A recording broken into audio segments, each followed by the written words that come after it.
मेरी उम्र 19 साल है। मैं दिखने में बेहद ही दूध की तरह सफ़ेद थी। मेरी शादी 3 साल पहले मेरे पति रमेश से हुई थी। मेरे पति के काम के सिलसिले से विदेश में रहते थे। उस दिनों में बहुत ज़्यादा तरस सा जाया करती थी। मेरी उम्र की लड़कियां पति के साथ खूब मज़े करती थीं। शादी के 6 महीने बाद ही मेरे पति मुझे छोड़कर विदेश चले गए। मैंने कई बार अपने पति से मिलने के लिए भी बोला कि वे भी मुझे अपने पास बुला लें, लेकिन वे मेरी बात मानने को मंजूर ही नहीं थे। मेरे पति बहुत ही अच्छी कंपनी में काम करते थे। उनकी सैलरी काफ़ी अच्छी थी, लेकिन मेरा अपने पति के बगैर हिंदुस्तान में बिल्कुल भी मन नहीं लग रहा था। मेरे ससुराल में मेरा देवर और मेरी देवरानी भी रहते थे। मेरे देवर की शादी मुझसे पहले हुई थी। उन दिनों की लव मैरिज थी। मेरे ससुर और सास तो बहुत पहले ही स्वर्गवासी हो गए थे, इसलिए मैं अपने ससुराल में अकेली पड़ गई थी। क्योंकि शाम को जब भी देवर घर आता तो वे दोनों पति पत्नी अपने रूम में चले जाते। वे दोनों अपनी ज़िंदगी के खूब मज़े ले रहे थे, लेकिन मैं दोनों को देख देख कर तरस जा रही थी। मैं अपनी उम्र के उस चौराहे पर थी जहाँ अक्सर लड़कियाँ अपने पति के साथ या फिर अपने बॉयफ्रेंड के साथ वह सब कुछ करती थी। मेरे पति साल में 1-2 बार घर तो आ जाते थे, लेकिन जब वे वापस जाते थे तो मेरा मन बहुत ही उदास हो जाता था। अपने पति के आगे बहुत जिद करती थी कि वे मुझे अपने साथ विदेश ले जाएं, लेकिन वे कहते थे कि अभी हालत ठीक नहीं है। ये सब सुनकर मैं मायूस हो जाती थी। सारा दिन तो मैं घर के कामों में गुजार देती थी, लेकिन शाम को जब दोनों पति पत्नी को रूम में जाते देखती तो मुझे समझ में आ जाता कि वे लोग अब क्या करेंगे। जब मैं उनके कमरे के बाहर जाकर खड़ी होती, उन दोनों की कमरे की बाहर से आहट चलती, तो मैं समझ जाती कि वे लोग खूब मज़े ले रहे हैं। उन दोनों को देखकर अपनी किस्मत बहुत ही बेकार लगती थी, क्योंकि मैं ज़िंदगी के तो मज़े वही दो ही ले रहे थे। ये शादी मेरे मामा ने करवाई थी। मैं बहुत ही मिडिल क्लास फैमिली से बिलोंग करती थी। माँ ने जब बताया कि लड़का विदेश में जॉब करता है तो मेरे घर वाले ने तुरंत मेरी शादी करा दी। मेरे दिल में कई अरमान भरे हुए थे, क्योंकि मेरी बहुत सारी सहेलियों की शादी भी हुई थी। वे मुझे सौहागरात के बारे में सुनाया करती थी कि वह सुनकर मेरा भी दिल अंदर ही मचलता उठता था। सोचती थी कि जब मेरी शादी होगी तो मैं अपने अरमान पूरे करूंगी। सिर्फ 19 साल की थी। अच्छी इनकम देखकर घर वालों ने तुरंत मेरी शादी करवा दी। मैंने सोचा था कि मैं अपने पति के साथ विदेश ही सेटल हो जाऊंगी। वहां जाकर हम दोनों खूब मज़े करेंगे, लेकिन मुझे नहीं पता था मेरी किस्मत कुछ और ही मोड़ लेगी। शादी करके जब मैं अपने ससुराल विदा हुई तो सौहागरात की रात मेरे पति ने कमर तोड़ मुझ पर प्यार लुटाया। उन्होंने मुझ पर प्यार करने में कोई कसर नहीं छोड़ी थी। मैं अपनी ज़िंदगी के उस मोड़ पर थी जहां मुझे लग रहा था कि मैंने सब कुछ हासिल कर लिया है। मैंने सोचती थी कि मैं विदेश जाऊंगी, वहां छोटे छोटे कपड़े पहनकर अपने पति को अपनी तरफ और आकर्षित कर लूँगी। और मैं सिर्फ 19 साल की थी, लेकिन मेरे अंदर जज्बात बहुत ही भरे हुए थे। मेरा शरीर थोड़ा मोटा था, जिससे ये अंदाज़ा नहीं लगाया जा सकता था कि मेरी उम्र 19 साल की है, लेकिन मेरे अंदर सहने की ताकत बहुत ही ज़्यादा थी। पति ने रात भर खुद मुझ पर प्यार लुटाया, लेकिन जब सुबह हुई तो उन्होंने मुझे ये खुश खबर सुनाई कि जब वे वापस विदेश चले जाएंगे तो उनके बाद मुझे अपने पास बुला लेंगे। लेकिन वे मुझे यही कहते थे कि तुम अभी थोड़ा ध्यान रखो, कुछ टाइम के बाद मैं तुम्हें खुद ब खुद पास बुला लूँगा। लेकिन धीरे धीरे मैं यूं ही घर के कामकाज में बिज़ी हो गई। अक्सर रात के समय देवर देवरानी के चिल्लाने की आवाज़ भी सुनती थी। ये सुनकर मेरा दिल भी बहुत दिल करता था। फिर कुछ दिनों के लिए देवरानी को अपने मैके जाना पड़ा, क्योंकि उसके पापा की तबीयत बहुत ही ज़्यादा ख़राब थी। लेकिन उस दिन मेरा देवर किसी काम से सिलसिले से बाहर शहर गया था। वह रात को वापस आने वाला था, इसलिए मेरी देवरानी कहने लगी कि रात को जब सुमित घर आए तो आप उसे बता दीजिए, क्योंकि अभी मैंने उन्हें फ़ोन लगाया था और उनका फ़ोन भी बंद जा रहा है। मैं कुछ दिनों के लिए अपने मैके जा रही हूँ, क्योंकि पापा की तबीयत ठीक नहीं है। यह सुनकर मैंने अपनी देवरानी को कहा कि तुम चिंता मत करो, तुम आराम से घर अपने घर जाओ, मैं यहाँ अच्छे से ध्यान रखूँगी। ये कहकर सब स्टेशन की तरफ निकल गए। फिर रात को जब सुमित घर आया तो मैंने कहा, तुम्हारी पत्नी कुछ दिनों के लिए मायके गई है क्योंकि उसके पापा की तबीयत ठीक नहीं है। ये सुनकर मेरा देवर कहने लगा कि हाँ, अभी कुछ देर पहले ही मैंने उसे फ़ोन किया था। मैंने कहा कि चलो अच्छी बात है, हम लोगों की बात तो हो ही गई है। मैं तुम्हारे लिए खाना लगा देती हूँ, तुम जाकर फ्रेश हो जाओ। यह कहकर सुमित भी अपने कमरे में चला गया। मैं किचन में जाकर खाना बनाने लगी। खाना बनाकर जब मैं सुमित को आवाज़ देने के लिए उसके कमरे में गई तो सुमित भी हालत में था। उसे देख मेरे तन बदन में आग लगने लगी क्योंकि सुमित नहाकर सीधा बाहर निकला था। उसने अपने बदन पर कपड़े नहीं पहने हुए थे। जब हम दोनों की निगाह एक दूसरे से टकराई तो हम दोनों के शरीर में एक अलग सा एहसास हुआ। हम दोनों के दिल की धड़कनें कमरे में साफ सुनाई दे रही थी। फिर सुमित को देखते हुए मैंने कहा कि सुमित, मैं तुम्हारे लिए खाना लेकर आई हूँ। लेकिन सुमित ने मुझे एक भी जवाब नहीं दिया। उल्टा वह धीरे से मेरी तरफ कदम बढ़ाने लगा। आज उसके अंदाज मुझे कुछ अलग लग रहे थे। सुमित के चेहरे पर मुझे शैतानी मुस्कुराहट नज़र आ रही थी। फिर धीरे से मेरे करीब आया और खाने की ट्रे को पकड़ते हुए मेरे हाथों को छुआ। सुमित के छूने से ही मेरे तन बदन में आग सी लगने लगी थी। मेरे जज्बात अभी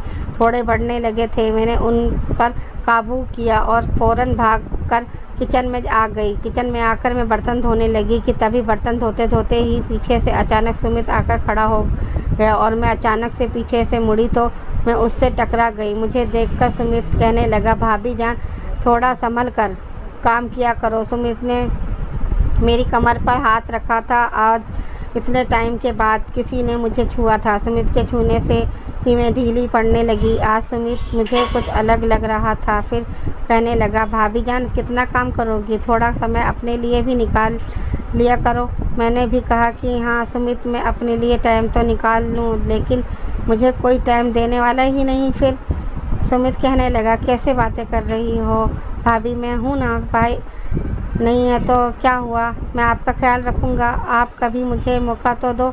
मैं सुमित के इरादे भी समझ रही थी। मुझे बहुत ज़्यादा शर्म आ गई थी। मैंने तुरंत अपनी पीठ घुमाई और अपने काम में लग गई। लेकिन तब सुमित धीरे से मेरी कमर पर हाथ फेरने लगा। जब सुमित कमर पर हाथ रखने लगा था तो मेरी आंखें बंद होने लगी, धड़कने की आवाज़ बढ़ने लगी। फिर मैंने भी बड़े धीरे लफ्ज़ों में कहा, सुमित, आप ये क्या कर रहे हैं। फिर सुमित कहने लगा, वही जो आप कब से चाहती हैं। मैं अब मेरी और सुमित की धड़कनें बढ़ने लगी थी। धीरे धीरे सुमित का हाथ मेरी नाभि पर आने लगा था। अब मेरे जज्बात और काबू पाने की ही बड़ा मुश्किल होता जा रहा था। सुमित कहने लगा कि आपको क्या लगता है, मुझे समझ में नहीं आता। कई बार जानने के बाद आप कितनी अधूरी हो गई हो। आपके अंदर भी कई अरमान हैं, लेकिन अपने सारे अरमानों अपने दिल में बसाए हुए मेरा दिल मान है कि आपके अरमानों को पूरा करूं। सुमित के मुंह से ये लफ्ज़ सुनकर मैं अब देखने लगी कि सुमित ने कहा कि ये तो ठीक नहीं है, लेकिन मेरे उससे आगे बोलने से पहले ही सुमित ने तुरंत मुझे अपनी बाहों में लिया और मुझे उठाकर कमरे की तरफ ले जाने लगा। आज मैं ना चाहते हुए भी अपने आप को रोक नहीं पा रही थी। सदियों से प्यासी थी। मेरे पति को विदेश जाने के बाद मेरी कमी का एहसास नहीं होता, लेकिन मुझे बहुत होता था। लेकिन मेरे कभी ये नहीं सोचा था कि कभी सुमित को मेरे इन एहसासों की समझ भी होगी। फिर सुमित मुझे अपने कमरे की तरफ ले गया और बिस्तर पर जाकर बैठा दिया और उंगलियों मेरे पैरों पर फेरने लगा। आज मुझे अपने पति की याद नहीं आ रही थी। मेरा बस यही मन था कि मैं इन्हीं पलों को अच्छे से बिताऊं। सुमित के इरादे मुझे नेक नहीं लग रहे थे। मैं भी सुमित की बाहों में अब खो जाना चाहती थी। फिर सुमित ने धीरे से कमरे की लाइट ऑफ की और धीरे धीरे मेरी तरफ बढ़ने लगा। फिर जैसे ही सुमित मेरे माथे पर किस करने लगा, तभी अचानक मुझे अपने पति की गुस्से भरी आवाज़ सुनाई दी। यह आवाज़ सुनते ही मैंने तुरंत सुमित को साइड कर दिया और फिर मैंने देखा मेरे पति बाहर दरवाजे पर ही खड़े थे। उनका चेहरा पूरा लाल हुआ पड़ा था। वह कहने लगे, अच्छे मेरे पीठ पीछे आज ये सब चल रहा है। यह सुनते ही मेरे माथे से पसीना छूटने लगा। अचानक सुमित कहने लगा, भाभी मुझे उकसा रही थी क्योंकि भाभी का बहुत मन होता है और आप मुझसे बहुत दूर रहते हैं। सुमित के मुंह से ये सारे लफ्ज़ सुनकर मैं तो हैरान रह गई, क्योंकि इन सब में हम दोनों का ही पूरा हाथ था। लेकिन जैसे सुमित इसके आगे कुछ कहने वाला ही था, पर अचानक मेरे पति गुस्से से आए और उन्होंने सुमित को एक ज़ोरदार थप्पड़ जड़ दिया और कहा, मैं दरवाजे पर खड़ा तुम दोनों की हरकतों को ही देख रहा था। तुम मेरे सगे भाई हो और तुम मेरे साथ धोखा कैसे दे सकते हो? मैं तुम पर जान दे सकता हूँ और तुम मेरे पीठ पीछे ये सब कर रहे हो। अगर तुम्हारी बीवी को इस बारे में पता चल गया, सोचो कितना बुरा होगा। ये सुनकर सुमित चुपचाप गर्दन झुकाए खड़ा था, अपने भाई से माफ़ी मांग रहा था। सुमित ने जब मुझे देखा तो मेरे पास जवाब देने के लिए कोई लफ्ज़ नहीं थे, लेकिन मैं तो यही सोचने लगी कि मेरे पति अचानक घर के अंदर कैसे दाखिल हुए। जब मैंने उनसे यह सवाल किया तो वे मुझसे कहने लगा कि तुम बार बार अक्सर मुझे फ़ोन करके ये कहती थी मुझे अपने पास बुला लो, और कहीं ये ना कहीं मुझे भी लगता था कि तुम हिंदुस्तान मेरे बिना अकेले कैसे रह रही होगी। सोचते हुए मैंने प्लान बनाया था कि मैंने सोचा था कि मैं तुम्हें सरप्राइज़ दूंगा, और लेकिन मैंने ये नहीं सोचा था कि हिंदुस्तान आकर मुझे ही एक नया सरप्राइज़ मिल जाएगा। हिंदुस्तान आकर मैंने सबसे पहले अपने भाई सुमित को फ़ोन किया था, लेकिन उसका फ़ोन स्विच ऑफ आ रहा था। जब मैंने उसकी बीवी को फ़ोन किया तो वह कहने लगी कि वह अपने मैके आई हुई है क्योंकि उसके पिता की तबीयत ठीक नहीं है। मेरे पास घर की पहले से ही चाबी थी, इसलिए मैं चुपचाप घर में दाखिल हो गया था। मैंने सोचा था कि जब तुम अपने कमरे में जाओगी तो मैं तुम्हें सोने के वक्त आकर तुम्हें सरप्राइज़ दूंगा, लेकिन मुझे क्या पता था कि मुझे पहले ही तुम इतना बड़ा सरप्राइज़ देने वाली हो। मेरे पीठ पीछे तुमने मुझे धोखा दिया है। जब मैं सुमित को किचन में जाते हुए देखा और जाकर छुप कर देखा तो मुझे तुम दोनों के इरादे ठीक नहीं लग रहे थे, लेकिन मुझे तब भी विश्वास था तुम दोनों अपने रिश्ते की डोर को नहीं तोड़ोगे। लेकिन यह तो सब बहुत गलतफहमी मेरी ही थी। मैं घर पर चुप कर ही तुम दोनों पर नज़र रख रहा था। मेरे पास घर की एक पुरानी चाबी थी, उससे मैंने घर के अंदर दाखिल हुआ, लेकिन अब मेरी ज़िंदगी बर्बाद हो चुकी है। तुम दोनों ने मिलकर मुझे धोखा दिया है। ये सुनते ही मेरी आंखों से आंखें गिरने लगे और हाथ जोड़कर अपने पति के आगे माफ़ी मांगने लगी। मैंने कहा कि मैं बहक गई थी, आप मुझे माफ़ कर दीजिए। कितने सालों से आप मेरे साथ नहीं रहे हैं। मैंने कई अरमान थे शादी लेकर, लेकिन शादी के बाद आप मुझे छोड़कर विदेश चले गए। मेरी ही गलतफहमी है कि मैं अपने जज्बात को काबू नहीं कर पाई। मुझे जो सज़ा देना चाहते हैं आप मुझे दे दीजिए, लेकिन आप मुझे छोड़िए मत।